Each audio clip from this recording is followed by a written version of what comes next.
he pulled up to my house and waited for my wife like I was invisible. He pulled up to my house in broad daylight, engine running, like he had an appointment.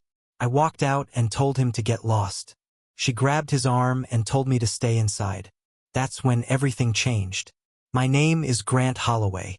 I'm 44 years old. I work as a structural engineer for the county building department in Macon County, Georgia, and I spent 13 years married to a woman who used our daughter's boarding school schedule as a cover for her second life. I didn't know any of that on the evening it all fell apart. I just knew that a silver Mercedes had no business sitting at my curb with its hazard lights on at 5:45 on a Wednesday in September. I'd come home from a long day of inspections out at the new commercial park on Route 9. My boots were dusty, my shirt was stuck to my back, and I had a headache from arguing with a contractor who thought fire exits were a suggestion. The last thing I needed was a mystery parked outside my house. The car was polished to the point of vanity. Tinted windows, dealer plates still on. I didn't recognize it. I stood on my front porch with my keys in my hand and watched the driver's side window lower about 2 inches, then go back up. Whoever was inside had seen me and decided to wait. Then the front door opened behind me and Laura stepped out. She was wearing white linen pants and a silk top I had never seen before. Her hair was pulled up in a way she never wore it at home, and she was carrying a clutch purse instead of the canvas tote she used for everything. She smelled like a department store counter. She smelled like preparation. She didn't look at me. She looked past me, toward the Mercedes, and something shifted in her posture. A loosening, a relief. The way a person moves when the thing they've been waiting for has finally arrived and the obstacle standing between them and the door is minor. I said her name. She stopped. A flicker moved across her face. Not guilt, not surprise, something closer to annoyance. The way you'd react to a wasp at a picnic. She told me she was going out, that a friend was picking her up, that dinner was in the fridge. I looked at the Mercedes. Then I looked at her. The driver's door opened and a man climbed out. He was maybe mid-40s, lean, tan in the way people get when they have time for it. He wore a blazer over a polo shirt and loafers without socks, and he stood next to his car with one hand on the roof like he was posing for something. He didn't acknowledge me. He looked directly at Laura, waiting for her, as though I were furniture on my own porch. I walked down the steps toward him. Not fast, not aggressive. The same measured walk I use when I'm approaching a structure I suspect is compromised. Controlled. Eyes open. Watching for what doesn't belong. I told him to leave. I said it once, plainly, the way you tell someone they'd parked in the wrong driveway. He didn't move. He glanced at Laura like he was waiting for instructions. That glance told me everything I needed to know. Laura moved quickly then. She came down the steps, walked right past me without a word, and took his arm. Not his hand, his arm, the way a woman holds onto someone at a gala, possessive and deliberate. She turned to face me and told me to go back inside. 3 words, delivered with the calm authority of someone who believed she was in charge of this situation and had been for some time. Go back inside, Grant. Like I was a dog. Like I was a child being sent to his room while the adults handled things. Something crystallized in that moment. Not rage. I've been in enough dangerous buildings to know that rage makes you stupid. What happened was clarity. A violent, instantaneous clarity, like a light switching on in a room you'd been stumbling through for years, revealing the layout you should have seen all along. The late nights, she said, were work dinners at her real estate brokerage. The weekends, she said, she was showing properties in Augusta. The slow, deliberate distance that had grown between us like mold behind drywall, invisible until you tore the wall open and found the damage had been spreading for years. I did not go back inside. I stood exactly where I was and pulled out my phone. I scrolled to the contact for my attorney, a man named Boyd Rains, and I called him right there in the driveway while Laura watched. It rang 3 times. When Boyd picked up, I told him I needed to see him first thing in the morning. I told him it was time. Laura's expression shifted. The composure cracked just enough for me to see what was underneath, which was the realization that I was not going to play my assigned role in the story she had written. I ended the call. I walked past both of them, went into my house, and locked the door. Then I sat down at the kitchen table, opened my laptop, and began pulling up every financial record I could access. Because I was a structural engineer, and my entire career was built on finding what was about to fail before it collapsed on someone. I was done being the last one to know. For the next 6 hours, I sat at that table. The house was empty. Laura didn't come home. I didn't expect her to. I went through every account we shared. Checking, savings, the home equity line, the college fund we'd set up for our daughter, Maisie, when she was born. I was methodical about it because methodology was what I had. When you can't control the situation, you control the documentation. What I found was systematic. Over the previous 16 months, Laura had been making withdrawals from our joint savings account. The amounts varied between $400 and $1,200, spaced roughly 3 weeks apart, never in round numbers. She was careful. A round number draws the eye. A number like $847 looks like a car repair or a dental bill or 100 other things a wife might spend without her husband thinking twice. The total came to just under $17,000. I checked it 3 times because part of me was still hoping I'd made an arithmetic error. I hadn't. The money hadn't gone to anything I could see. No corresponding purchases. No hotel charges, no airline tickets, no jewelry. It had simply vanished, which meant it was being converted to cash or routed through channels I couldn't track from a kitchen table at midnight. I documented every transaction. Dates, amounts, running totals. I set that aside and opened a new tab. I left a voicemail for Boyd Rains with the specifics, separation, asset division, custody, and then I did the thing I'd been avoiding. I called Whitfield Academy. Maisie was 12. She'd been enrolled at Whitfield since the previous August, a private boarding school outside Savannah that Laura had pushed for aggressively. She'd framed it as an academic opportunity, a chance for Maisie to access better science programs, better college preparation. I'd had reservations. Maisie was young for boarding school. But Laura had been insistent in the particular way she became insistent when she'd already made a decision and was waiting for me to catch up to it. I'd relented. I told myself I was being supportive. It was late, so I left a message with the school's main office. The assistant headmistress, a woman named Diane Prescott, called me back at 7:30 the next morning. The conversation started politely. Ms. Prescott was the kind of administrator who spoke carefully, choosing every word like she was placing it on a scale.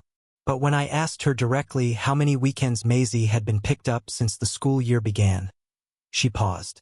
The silence lasted exactly long enough for me to understand that the answer was going to hurt. She told me that Maisie had remained on campus for most weekends that semester. She said there had been several occasions when Maisie had asked to go home and the school had reached out to Laura, and that Laura had cited family circumstances that made pickup difficult. She estimated 9 or 10 weekends out of 13. 9 or 10 weekends. My 12-year-old daughter had been sitting in a dormitory room, asking if her mother had called, while her mother was somewhere else doing something she couldn't do with a child in the house.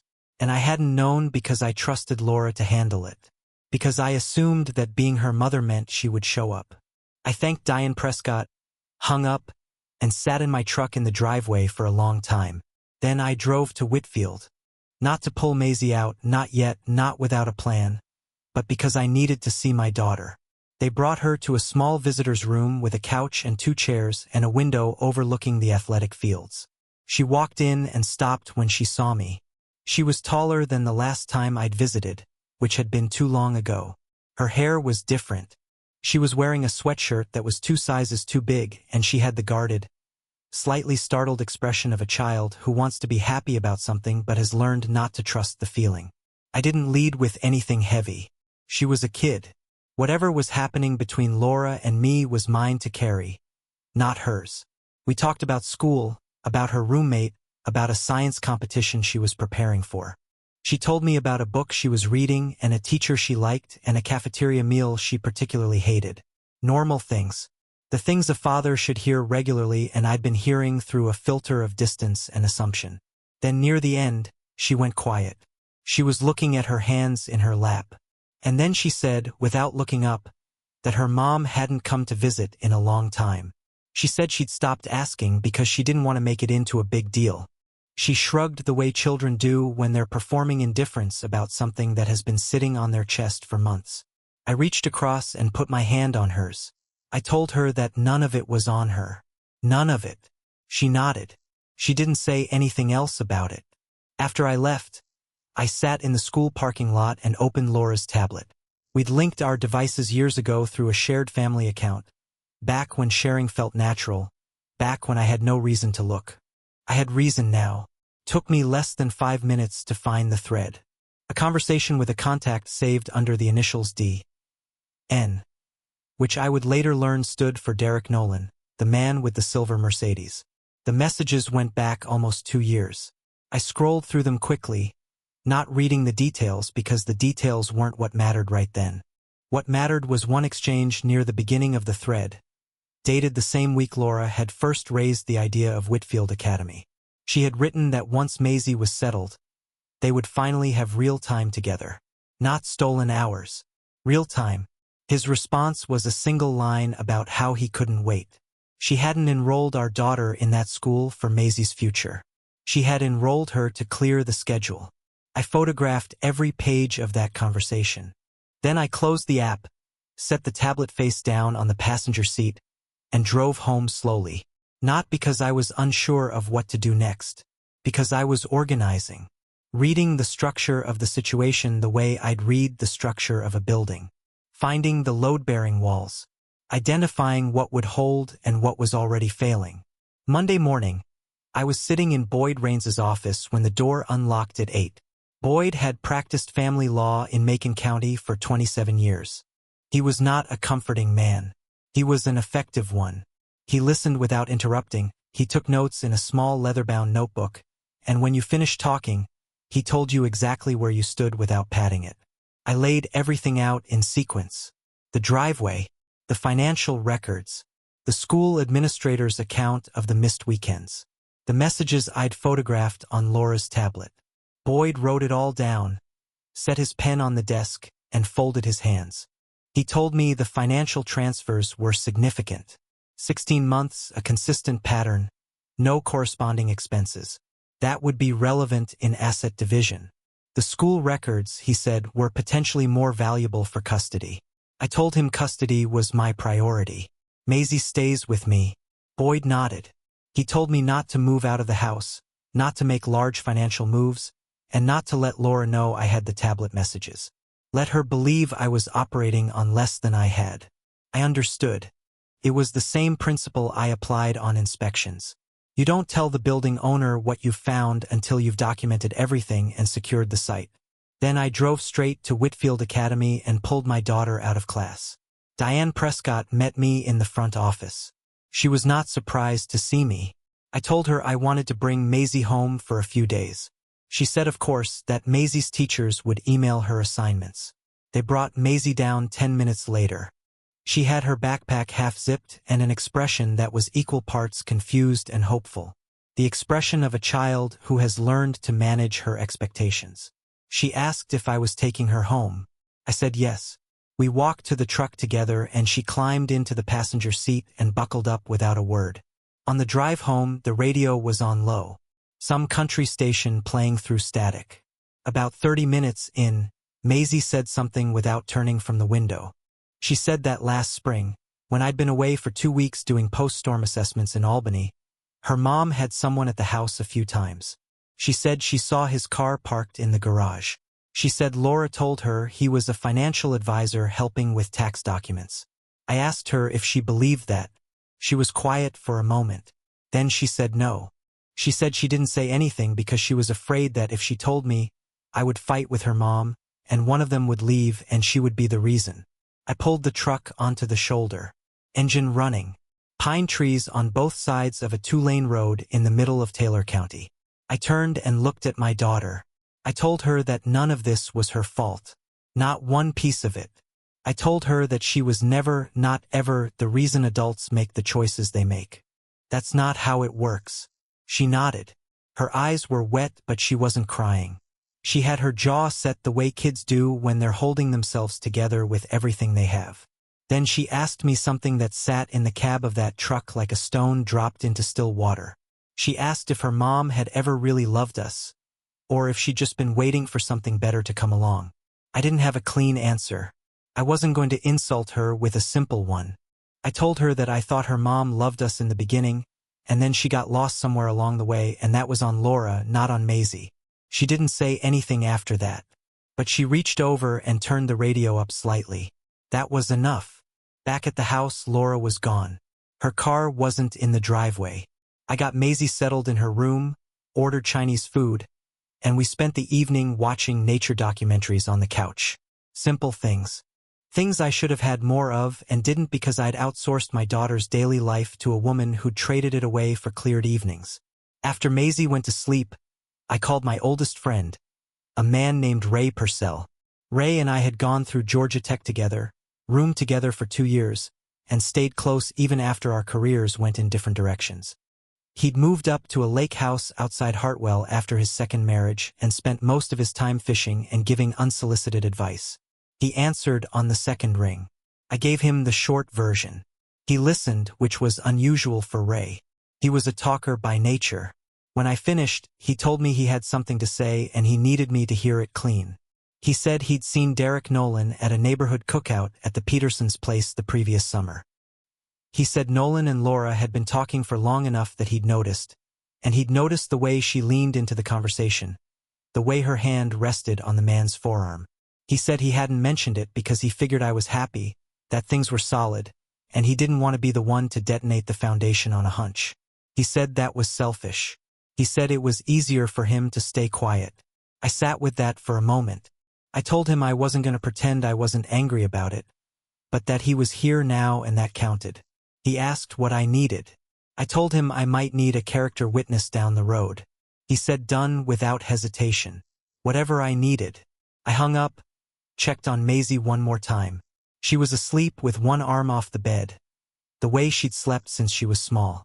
She'd been carrying that secret for the better part of a year. 12 years old, trying to protect the family from the truth. I closed her door quietly and went back to work. Laura came back 2 days later. She walked through the front door on a Tuesday evening carrying a bag from the pharmacy and a face that was carefully arranged to project normalcy, as though the scene in the driveway had been a momentary interruption in an otherwise smooth broadcast. She stopped when she saw Maisie at the kitchen table doing math homework. Something shifted behind her eyes. She said Maisie's name as a question. Maisie, without looking up, told her that I'd picked her up. Laura looked at me. I was leaning against the counter with a glass of water, watching her process the new landscape. She said she wanted to explain. I told her I wasn't interested in an explanation. I was interested in an agreement. No fighting in front of Maisie. No disruption to her routine. And I asked her to contact Boyd Raines's office to schedule the next steps. She blinked. Her composure slipped. She asked if I'd already called a lawyer. I told her first thing Monday. Boyd Raines. She'd met him once at a county infrastructure dinner. She tried to pivot. She said she thought if we sat down like adults we could work through this. I told her I'd also like to discuss the joint savings account. $17,000 over 16 months. I had every date and amount written down if she wanted to review them. The shift in her face was subtle. Laura was disciplined in her composure. But I'd been watching that face for 13 years and I saw it. I told her the money went to Derek Nolan or to things that benefited Derek Nolan. I told her that was what my attorney believed, and based on the evidence, I agreed with him. She put her hands flat on the counter and told me I didn't have proof. I told her I had enough. Then she pivoted again. Laura was always good at pivoting. When one approach failed, she rotated to the next one without losing her footing. She said she wanted to talk about Maisie. She said she knew the school situation hadn't been ideal. She said she was sure they could work something out that was best for their daughter. I told her I was sure they could too, which was why I'd already asked Boyd to request the weekend logs from Whitfield. 9 missed weekends. Diane Prescott would testify to it if necessary. That one landed differently. For the first time in the conversation, something close to genuine alarm moved through her expression. I told her I'd like her to stay in the guest room until they had something formal in place. Better for Maisie than one of them moving out. She picked up her purse and said she needed to make a call. I told her of course. She went upstairs. I heard her door close, then her voice through the ceiling, low and tense. She was calling her attorney, a woman named Patricia Kemp. What Laura didn't know yet, what would surface in the first formal exchange between counsel, was that Patricia Kemp had known about the affair. She had provided Laura with an alibi on at least 2 documented occasions, telling mutual friends that Laura had been with her on evenings when Laura had actually been with Derek Nolan. That was a conflict of interest. Boyd had already identified it. He was waiting for the right moment to use it. I refilled my water, knocked on Maisie's door, and asked if she wanted to watch something after dinner. She did. We watched 2 episodes of a baking competition show she liked. She fell asleep on the couch before the second one ended. I turned the television off and sat in the quiet. The structure of the situation was becoming clear. The load-bearing walls were identified. The failure points were documented. And the person who thought she'd been engineering the whole building from the inside was about to discover that someone else had been reading the blueprints. Laura's parents drove down from Chattanooga on a Saturday morning in mid-October. I hadn't called them. Laura had, but I knew they were coming because Maisie mentioned it at breakfast, which meant Laura had told her without telling me. It was a small maneuver, the kind designed to shift the dynamic, to make me feel like a visitor in my own home. I didn't react to it. I made breakfast, brewed coffee, and when Richard and Donna Kemper pulled into the driveway in their white Lexus at 10:15, I walked out and greeted them. Richard was 73, retired Army Corps of Engineers. A man who had spent his career building things that had to withstand floods and earthquakes and the slow, persistent erosion of time. Donna was 69, quieter in manner but sharper in observation than most people credited her for. I had always gotten along with both of them. That made this harder. We sat in the living room, all 4 of us, plus Maisie, who said hello and then vanished to her room. Laura sat on the end of the couch. I sat in the armchair. Richard and Donna took the 2 chairs opposite, and for a moment nobody spoke. Richard leaned forward. He said he wanted to hear what happened from me directly. Laura started to speak. Richard held up one hand without looking at her and said he'd asked me. I gave him the facts. Not all of them. I left out the financial details and the legal proceedings because those weren't their business. But I told them about the driveway, about what I'd found regarding Maisie and the missed weekends, about where things stood between Laura and me. I kept my voice level. I wasn't there to prosecute their daughter in front of them. I was there to answer a question honestly. When I finished, Richard sat back and looked at Laura. He asked if what I'd said was accurate. She was quiet for a moment. She said it was complicated. Richard said he hadn't asked if it was complicated. He asked if it was accurate. Another silence. Then Laura said quietly that in the broad strokes, yes. Donna hadn't spoken. She was watching me with an expression I couldn't entirely read. Not hostile, not sympathetic. Just absorbing. Richard exhaled. He said they weren't going to take sides. He said whatever happened between Laura and me was ours to resolve.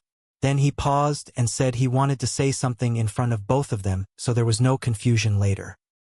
He looked at me and told me I'd been a good son-in-law and that from what he could see, I was being a good father. He said he respected that. Then he looked at his daughter and didn't say anything for a moment. Whatever passed between them in that silence was theirs. They stayed for 2 hours. I gave them space with Maisie and used the time to go through paperwork. When they left, Donna paused at the front door and put her hand on my arm. She told me to take care of that girl. I told her that was the plan. That night, after the house went quiet, Laura appeared in the kitchen doorway. She stood with her arms folded and said her father respected me. There was no bitterness in it, just a flat acknowledgement. I told her Richard was a straight shooter. Always had been. She stood there another moment. Then she said something I hadn't expected. She said she knew what she'd done to Maisie with the school was wrong. She said she knew it while she was doing it. She said she'd convinced herself it was fine because convincing yourself is easier than stopping. I looked at her across the kitchen. I told her that Maisie had sat in that dormitory asking if her mother called for 9 weekends. She didn't answer. She went upstairs. I stayed at the table until midnight, then checked on Maisie, turned out the lights and went to bed. Laura's parents hadn't chosen sides. They'd done something more useful. They'd seen clearly, and they'd said so out loud. November came in cold and gray. Boyd Rains called me on a Monday morning. 2 pieces of news. The first was that Patricia Kemp had formally withdrawn from Laura's case following the conflict of interest determination. Laura had retained a new attorney, a man named Mitchell Calder. Calder was competent and polished, but he was coming in cold, without the inside context that Patricia Kemp had carried. Laura had lost her advantage. The second piece of news was less expected. Boyd told me that Derek Nolan had ended contact with Laura. The financial transfers had stopped approximately 3 weeks earlier, and Boyd's investigator had confirmed that Nolan was no longer reachable at the number Laura had been using. She found out on a Wednesday evening. I heard it through the guest room wall. A phone call that started low and controlled and ended with an edge that carried through plaster and paint. 11 minutes. When it ended, the house went silent in a way that felt structural, like something had been removed from the frame. I gave her space. I wasn't interested in watching someone absorb a blow I hadn't thrown. 2 weeks later, Ray called with information that had filtered through the inevitable small-town channels. Derek Nolan had moved on with considerable speed. He was seeing someone new, a woman named Christine Voigt, married, living over in Bibb County, a peripheral acquaintance of Laura's from a charity fundraiser the previous year. I sat with that for a day and decided to do nothing with it. It wasn't my fight. What it confirmed was what I had already suspected. Derek Nolan had not been in love with Laura. He had been in the habit of her. And when the habit became inconvenient, when the legal pressure began to build, he found a replacement with the efficiency of a man who had done this before and would do it again. Laura found out about Christine Voigt on her own. She appeared in the garage doorway while I was replacing a headlight on the truck. She stood there for a moment before asking if I'd known about the new woman. I told her I'd heard something 2 weeks ago. She asked why I hadn't told her. I told her, carefully, that she hadn't been my responsibility for a while now. She absorbed that. Then she said something quieter. She said he wasn't worth it. Not to me, to herself.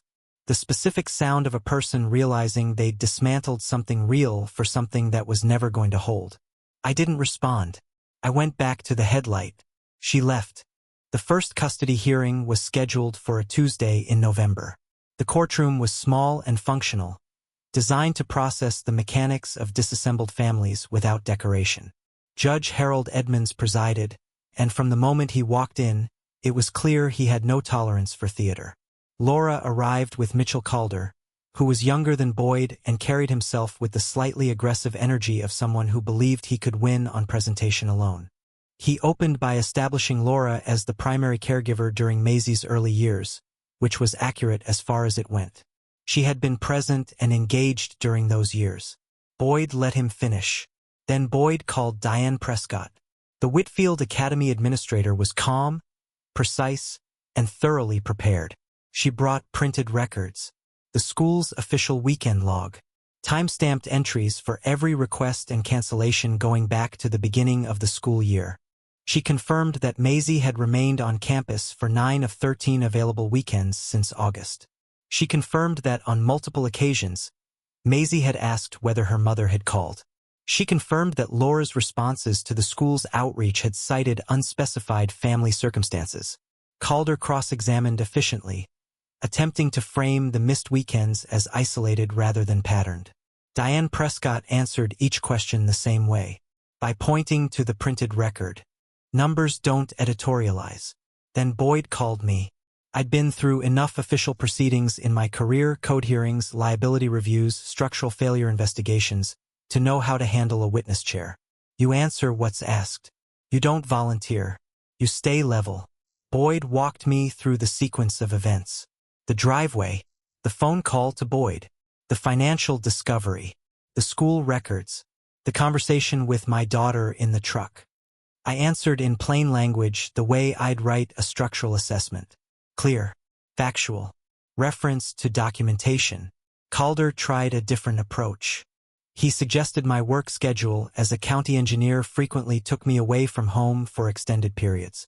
I told him my schedule was consistent and predictable, that I'd been home by 6 most evenings for the past decade, and that Maisie's school records reflected no absences or issues tied to parental engagement on my part.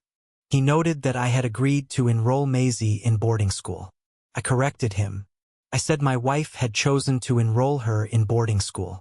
I said I'd had reservations and I'd deferred to her judgment.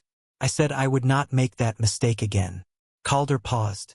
He had expected either defensiveness or evasion. I'd given him neither. Judge Edmonds asked several questions about Maisie's current living arrangement, her academic standing, and whether she had expressed a preference.